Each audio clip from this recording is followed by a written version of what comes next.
Story with Binaca.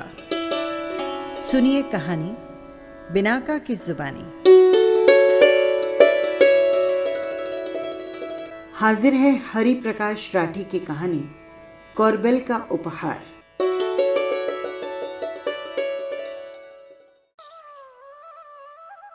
जेठ में सुबह कुछ जल्दी ही उगाती है। उमा शंकर ने जब आंखें खोली तो भोर का उजास खिड़कियों रोशनदानों से कमरे में दस्तक दे चुका था। हवाओं की ठंडक और चिड़ियों की आवाज़ों से उन्हें लगा कि जैसे 6 बजे होंगे। उन्होंने दीवार पर लगी घड़ी की ओर देखा। अभी 10 मिनट बाकी थे। सुमित्रा नित्य 6 बजे उठती थी। उन्हें लगा 10 मिनट में क्या फर्क पड़ता है। धीरे से बोले, सुमित्रा उठो भी, चाय का समय है। उन्हें लगा वो प्रतिकार नहीं करेगी, पर आज मानो उनका मीठा स्वप्न टूटा हो। तमक कर बोली, कभी खुद भी बना लिया करो। रिटायर्ड हुए 10 वर्ष बीत गए हैं। अब स्टाफ नहीं रहा तो अफसरी मुझ पर क्यों झाड़ते हो। इतना कहकर उसने करवट बदल ली। बूढ़े आदमी से हर कोई बदला लेता है। बीवी तो गिन गिन कर जवानी के पापों का हिसाब लेती है। उन्हें लगा बात बढ़ाने से और बिगड़ जाएगी। वे सीधे रसोई में आए, चाय बनाई और दोनों कप रसोई के बाहर रखी डाइनिंग टेबल पर रख दिए। इस बार वे बेडरूम में आकर धीरे से बोले,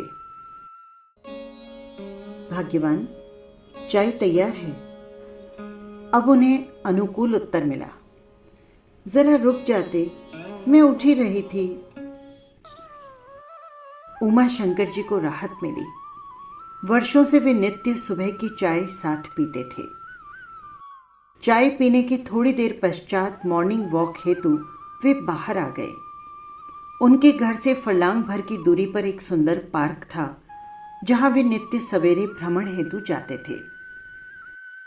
बाहर आते ही एक दृश्य देखकर वे सहम गए। 2 युवा सांड सर नीचे कर एक दूसरे से भिड़े हुए थे। उनमें से कोई एक दूसरे को किधर भी ठेल सकता था। वे क्षण भर रुके, तभी एक सांड दूसरे पर जोर आजमाते हुए उसे कुछ दूर तक ले गया। अवसर मिलते ही वे गार्डन की ओर लपके। वे भीतर आए। वहां भी 2 कुत्ते आपस में लड़ रहे थे। वे आगे बढ़े तो श्याम जी और गोवर्धन जी में तेज आवाज में बहस चल रही थी। चुनाव नजदीक थे। श्याम जी एक पार्टी की तरफदारी कर रहे थे तो गोवर्धन जी दूसरी की। दोनों उनके हमवय थे। घर में चलती नहीं थी, यहां पर तेवर दिखा रहे थे। गार्डन में कुछ नीम, अमलतास, कनेर, गुलमोहर के पेड़ थे तो हर सिंगार, चमेली, चंपा जैसे फूलों के पेड़ भी थे। एक पीपल भी था जिसके चारों ओर चबूतरा बना था। वे इसके नीचे से निकले तो उन्हें लगा ऊपर 2 कौवे लड़ रहे हैं। उनकी कांव कांव नीचे तक आ रही थी। एक तेज सांस लेकर वे आगे बढ़े, तभी उनकी नजर ऊपर आसमान पर गई। वहां एक सफेद और एक भूरी बदली में गुत्थम गुत्था हो रही थी। क्षण भर के लिए वे सहम गए। क्या समूची कायनात में युद्ध मचा है? क्या सबके भीतर कुछ ऐसा घुट रहा है जिसे वे उगलना चाहते हैं? कायनात को छोड़ो, उनका कुनबा कौन सा कुरुक्षेत्र से कम है। 1 मेन 7 जने हैं, पर सभी अपनी ढपली अपना राग अलापते हैं। वे नित्य एक दूसरे को आपस में बहस करते हुए देखते हैं। जाने कैसे परिवार अब तक एक मुट्ठी में बंधा है। जैसे सुमित्रा उनसे चिक-चिक करती है, बहू मनीषा पति अनिमेष पर रौब झाड़ती है। पोतियां अनीता और सुनीता कभी कभी 2 बिल्लियों की तरह आपस में लड़ पड़ती है। यूं बाहर ऐसे बताएंगी जैसे ऐसी प्रेमिल बहनें और कोई ना हो। घर में अवसर मिलते ही आंखें तरेरने लगती है। कुछ बातें आपस में बांटती है तो कुछ बातों को लेकर दूरी बना लेती है। जब बांट लेती है तो प्रसन्न रहती है। जब नहीं कह पाती तब पेट में मरोड़े उठते हैं। पोता राजू उमा शंकर जी और दादी की आंख का तारा है, पर वो भी अनेक बार बहनों से उलझ पड़ता है। उसकी मित्र मंडली भी बहुत बड़ी है। उमा शंकर जी ने जब तब उसके अनेक मित्रों को घर आते हुए देखा है। कुल मिलाकर परिवार के सभी सदस्य पढ़े लिखे बुद्धिमान हैं, पर जैसे 1000 वाट के 7 बल्ब एक घर में रोशन हो तो चुंधियाना लाजमी है। यही हाल उमा शंकर जी के घर का है। बहुत प्रकाश अनेक बार अंधेरे का सबब बन जाता है। उमा शंकर जी का पूरा नाम उमा शंकर व्यास है। 10 वर्ष पूर्व सेवानिवृत्त होने के पहले सरकारी कॉलेज में हिंदी के प्रोफेसर थे। कॉलेज छोड़ने के बाद से लगातार पेंशन मिल रही है, इसीलिए आज भी घर में रुतबा है। सुमित्रा भी उन्हीं के दमखम पर ऐंठी रहती है और मौका मिलते ही बहू को एहसास करवा देती है कि हम किसी के टुक्कड़ पर नहीं पल रहे, अपने बूते पर जीते हैं। व्यास जी शहर परकोटे के भीतर स्थित पुरखों की हवेली में रहते हैं, जहां उनके साथ ये पूरा कुनबा रहता है।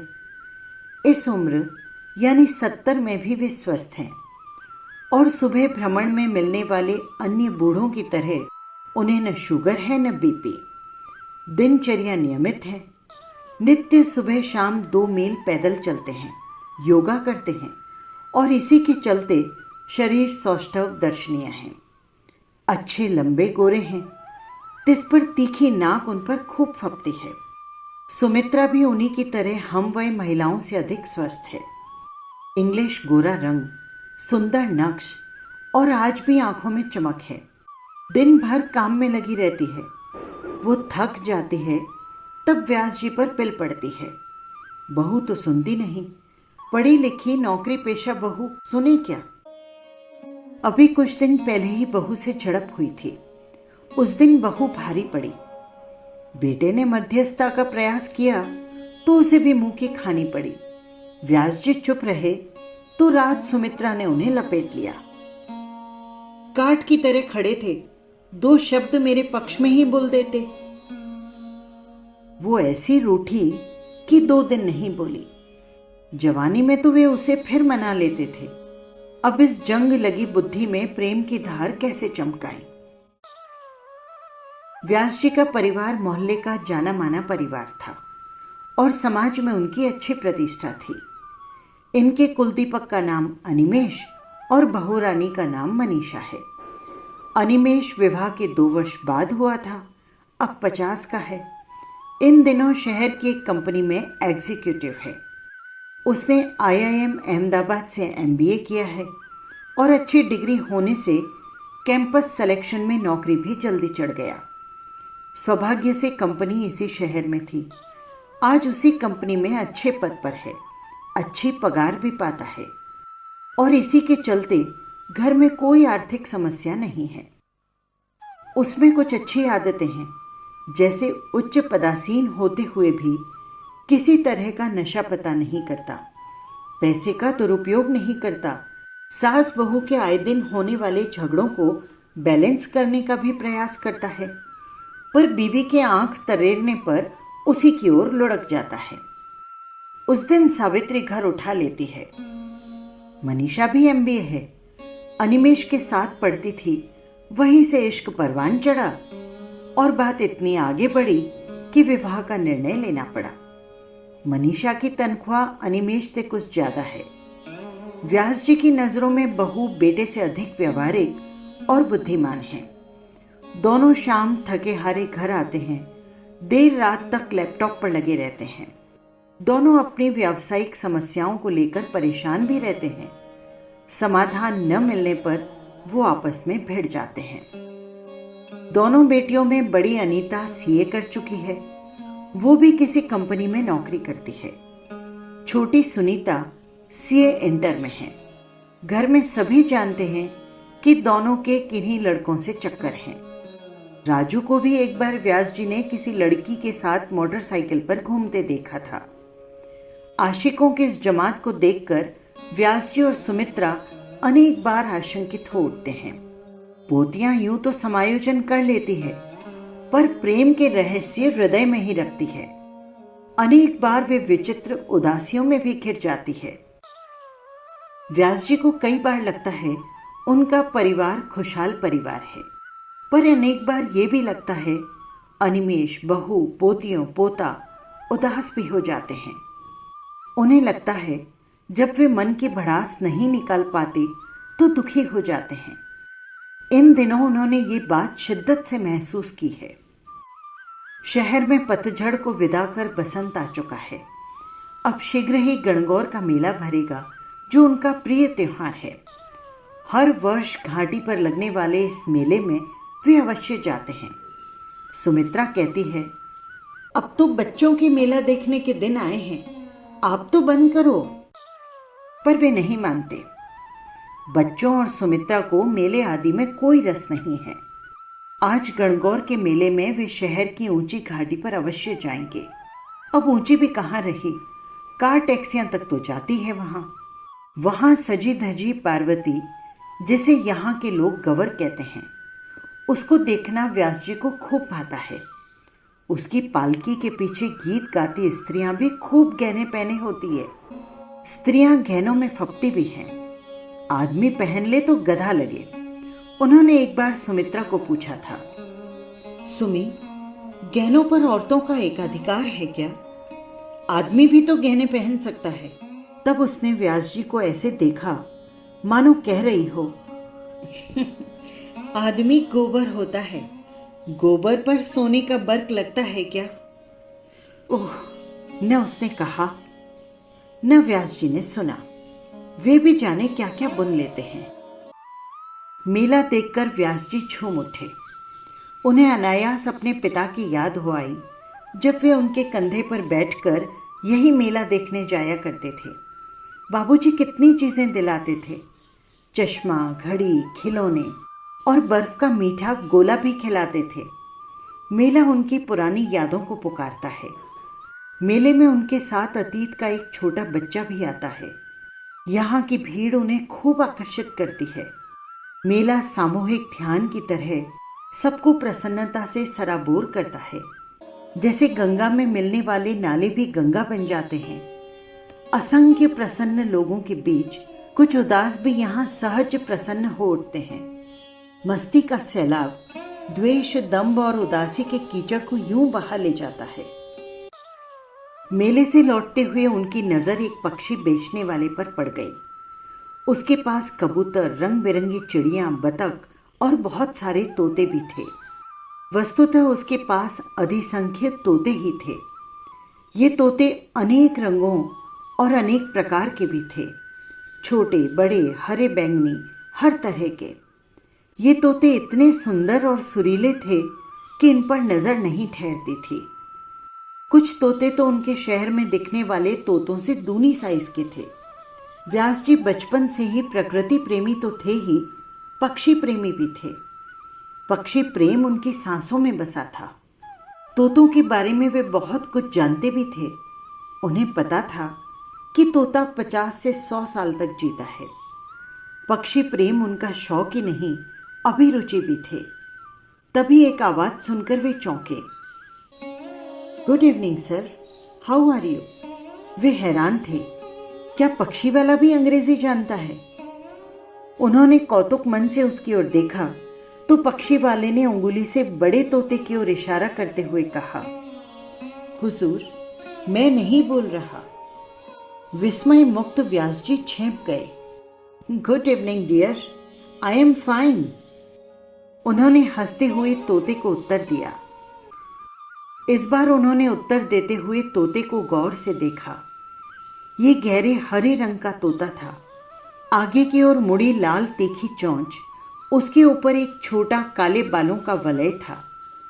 पंजे झक सफेद और नाखून गहरे काले रंग के थे। आंखें हल्की नीली थी, जिन्हें वो तेजी से इधर उधर घुमा रहा था।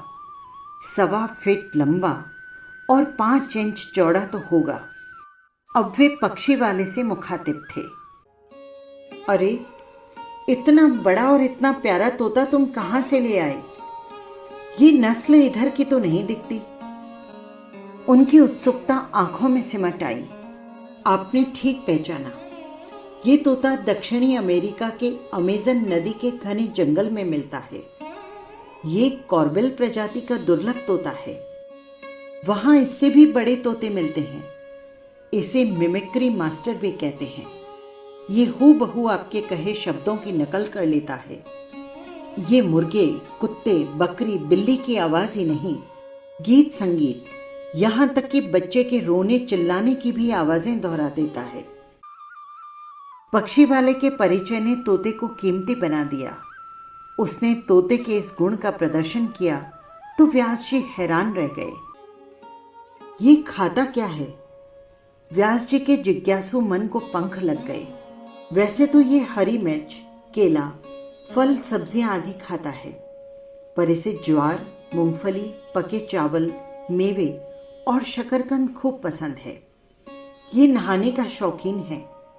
सुबह शाम नहाने के बाद खूब बातें करता है। इसे लेना हर एक के बूते की बात नहीं। ये रईसों का तोता है और इसकी कीमत 30,000 है। 1 पैसा कम नहीं करूंगा। जवान तोता है। ऐसे 7 तोते मैं मुंबई से लाया था, 6 बिक गए, ये अंतिम है।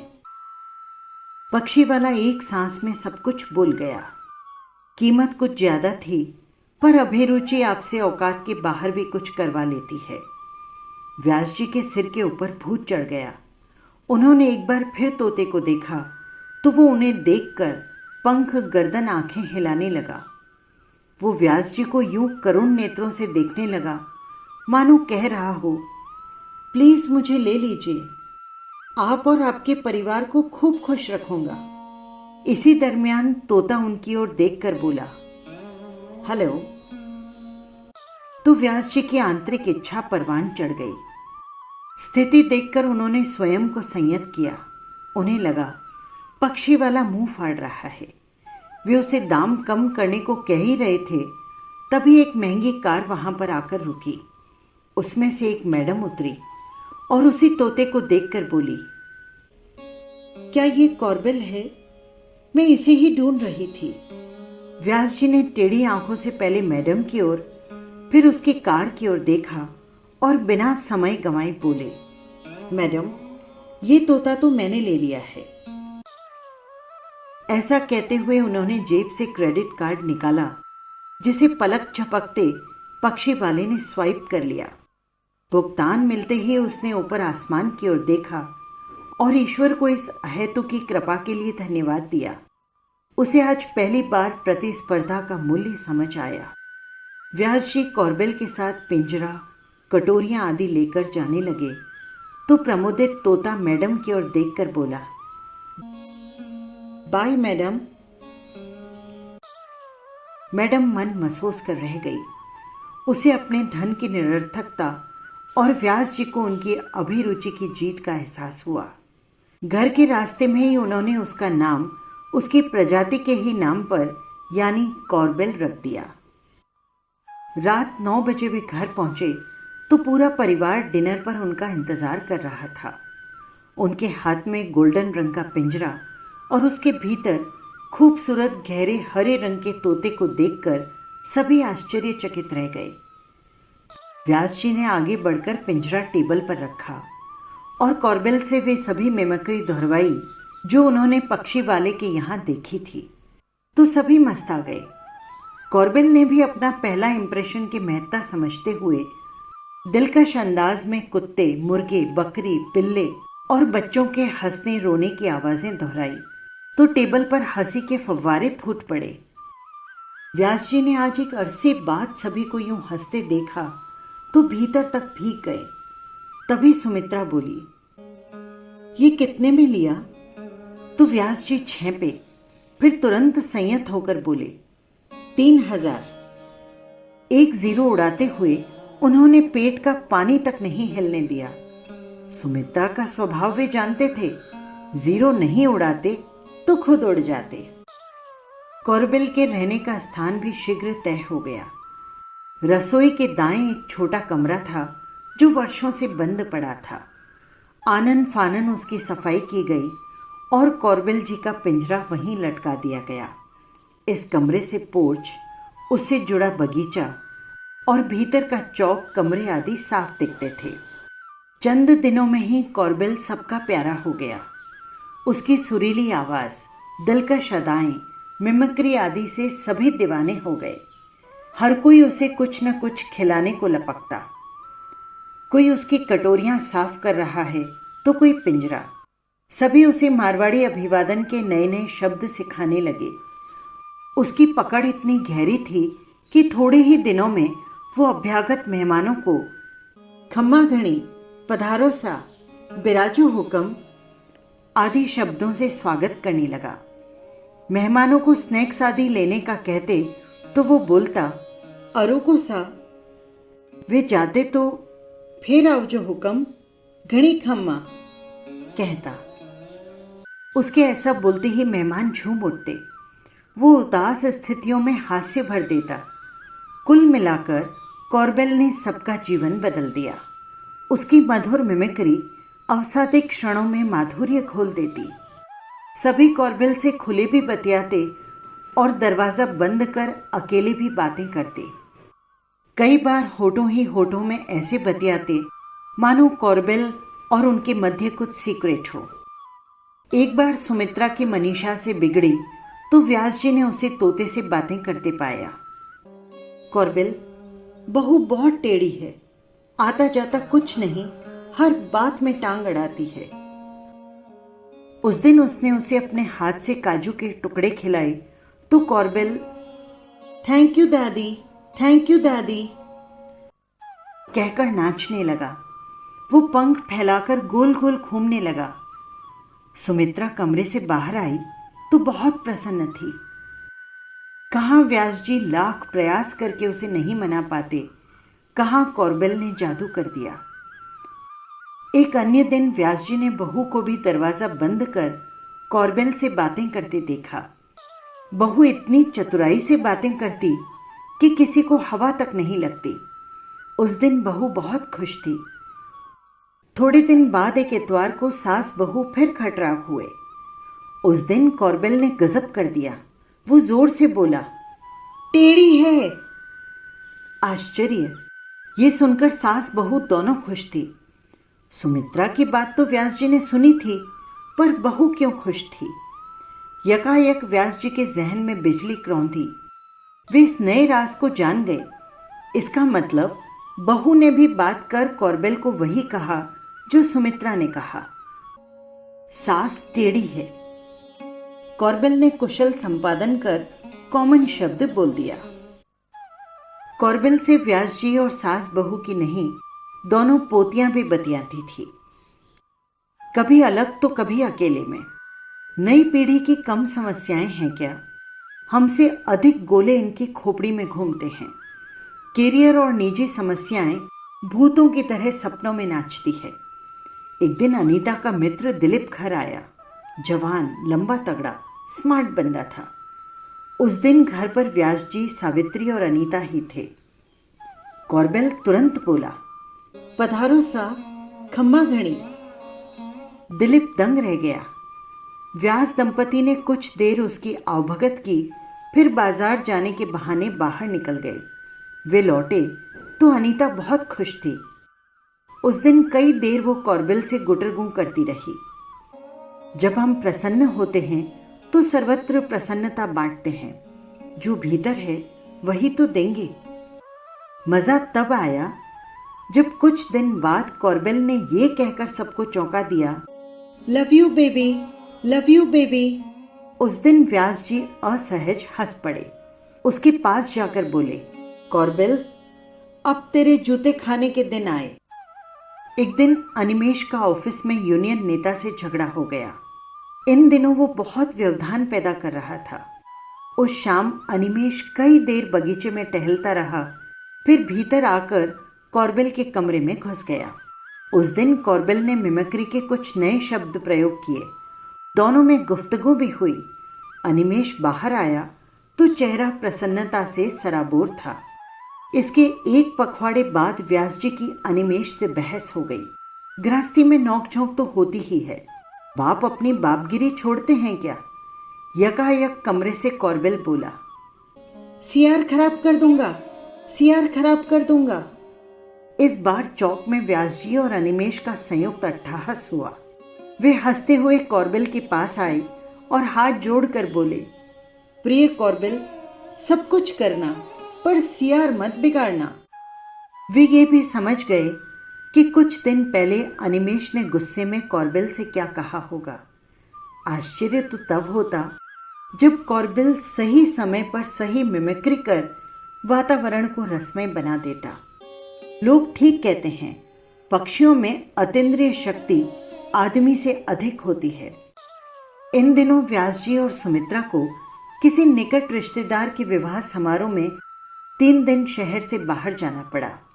वे लौटे तो कॉर्बेल के नए शब्द सुने, नो किस प्लीज, नो किस प्लीज। व्यास जी पके चावल थे, तुरंत समझ गए। उनके हरिद्वार प्रवास के दरमियान राजू अपनी गर्लफ्रेंड घर में लाया होगा।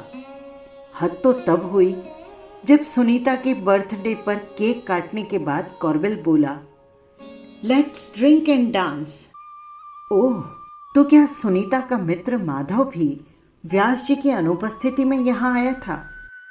एक बार सुमित्रा उदास थी तो कॉर्बेल बोला, लेट्स टॉक दादी, लेट्स टॉक दादी। उसके ऐसे कहते ही वो उठकर उसके पास चली गई। व्यास जी को भी कई दफा चुप देखकर वो पुकारने लगता, कम दादू, कम दादू। वे उठकर उसके पास जाते, उससे कहते, यस कॉर्बेल, मेरे बच्चे, राज दुलारे, तू कितना प्यारा है। तब वो झूम कर नाचने लगता।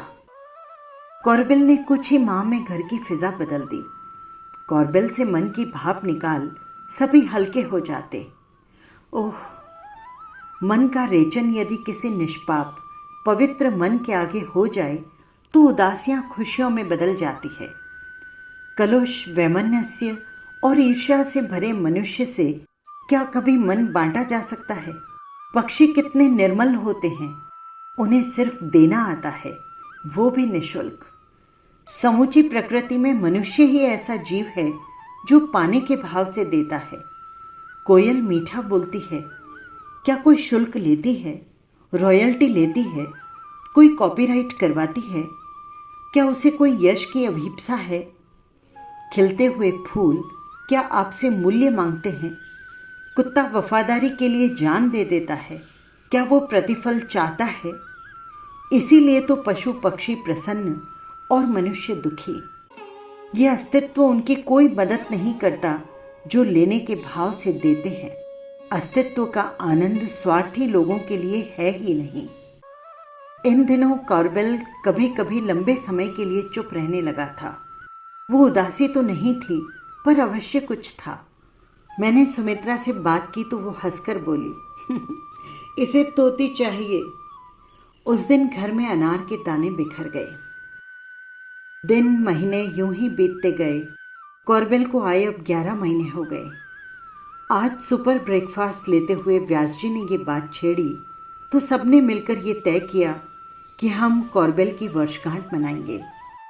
सभी ये सोचने लगे कि उसे क्या उपहार दिया जाए। जिसने व्यास परिवार को इतना कुछ दिया, सबका जीवन बदल दिया, उसे वे भी कुछ खास ही देंगे ना। बीती रात व्यास जी 1 घंटे सोचते रहे, उसे क्या दूं? उत्तर नहीं मिला तो वे कॉर्बेल के पास चले आए।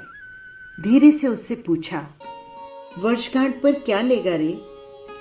वो कुछ नहीं बोला। पिंजरे के बीच से उनके करीब आकर यूं खड़ा हो गया मानो कह रहा हो, अब और क्या मांगूं दादू, आपने सब कुछ तो दे दिया। उस दिन उसे देखकर व्यास जी की आंखें नम हो गई। गणगौर फिर आया, अनंग फिर बौराया। फिजाओं में उत्सव के गीत गूंजने लगे।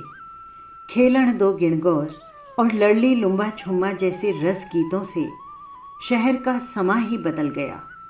व्यास जी घाटी पर गणगौर का मेला देखने पहुंचे। बड़ी ठणी गौरी फिर गहने पहन निकली। ओह, आज वो अपने प्रिय आशुतोष से मिलेगी, अपना सब कुछ लौटाने के लिए। सच्चे प्रेमी तो लुटकर ही पाते हैं, वे कहाँ हिसाब रख पाते हैं। व्यास जी आज जल्दी घर लौट आए। कॉर्बेल की वर्षगांठ जो थी वे पहुंचे तब स्वच्छ चमकता पिंजरा डाइनिंग टेबल पर रखा था। सभी ने उनके आने के पूर्व ही सारी तैयारियां कर ली थी। सुमित्रा ने पिंजरे की खिड़की खोल कॉर्बेल को नए वस्त्र पहनाए। बहू ने उसके गले में सच्चे मोतियों की माला पहनाई। राजू ने एक चॉकलेट भीतर रखी। अनिमेश ने काजू मेवे पिंजरे की कटोरी में डाले। सुनीता अनीता ने हैप्पी बर्थडे डियर कॉर्बेल लिखकर केक काटा तो राजू ने इसमें लगी मोमबत्ती बुझाकर मोबाइल पर गाना लगाया। बार बार ये दिन आए, बार बार दिन ये आए। पूरे परिवार ने जोर से इस गाने को दोहराया तो कॉर्बेल मस्ता गया। बच्चों ने जमकर डांस भी किए। तत्पश्चात हारे थके सभी डिनर लेकर सोने चले गए। रात व्यास जी डबल बेड पर सुमित्रा के साथ लेटे थे। सुमित्रा थकी होने से जल्दी सो गई, पर उनकी आंखों में नींद कहाँ थी। ओह प्रिय कॉर्बेल, सभी ने तुम्हें इतने सुंदर उपहार दिए, पर दादू कैसा निष्ठुर है। उसने तुम्हें कुछ नहीं दिया, इसीलिए तो तुम आतुर आंखों से बार बार दादू को देख रहे थे। रात गहराने लगी। अर्धरात्रि के कुछ पूर्व व्यास जी उठे और कॉर्बेल के कमरे में आए। कमरे में 0 बल्ब का हल्का नीला प्रकाश बिखरा था। उन्हें देखते ही कॉर्बेल चौंका तो वे पिंजरे के समीप आकर बोले, कॉर्बेल, मैं कई दिनों से सोच रहा था तुम्हें क्या दूं। बच्चे, तुमने हमें सब कुछ दिया, हंसाया, गुदगुदाया, पर हम तुम्हारी ज़रूरत, तुम्हारा दर्द कभी नहीं समझ सके। मनुष्य बड़ा निष्ठुर है रे। उसे सिर्फ लेना आता है, देना उसने कब सीखा है। कहते कहते जाने क्या सोचकर व्यास जी के हृदय में संवेदनाओं का सैलाब उमड़ आया। स्वर भर्रा गया और आंसुओं के मोटे मोटे कतरे कपोलों से बह गए। कांपते हाथों से व्यास जी ने पिंजरे का मुख्य द्वार खोला, कॉर्बेल को बाहर निकाला और उसे लेकर बाहर बगीचे में आ गए। उन्होंने एक गहरी सांस ली और कॉर्बेल को कुछ कहने का प्रयास किया तो उनका गला भर गया। शब्द भीतर अटक गए। असहज उन्होंने ऊपर आसमान की ओर देखा। आजाद मगरूर तारे हीरों के टुकड़े की तरह चमक रहे थे। अभी अभी बदलियों के झुंड से छूटकर आया चंद्रमा और तेजोमय होकर चमकने लगा था। व्यास जी के पैर अब लड़खड़ाने लगे। उन्होंने अंतिम बार कॉर्बेल को चूमा और खुले आसमान में छोड़ दिया।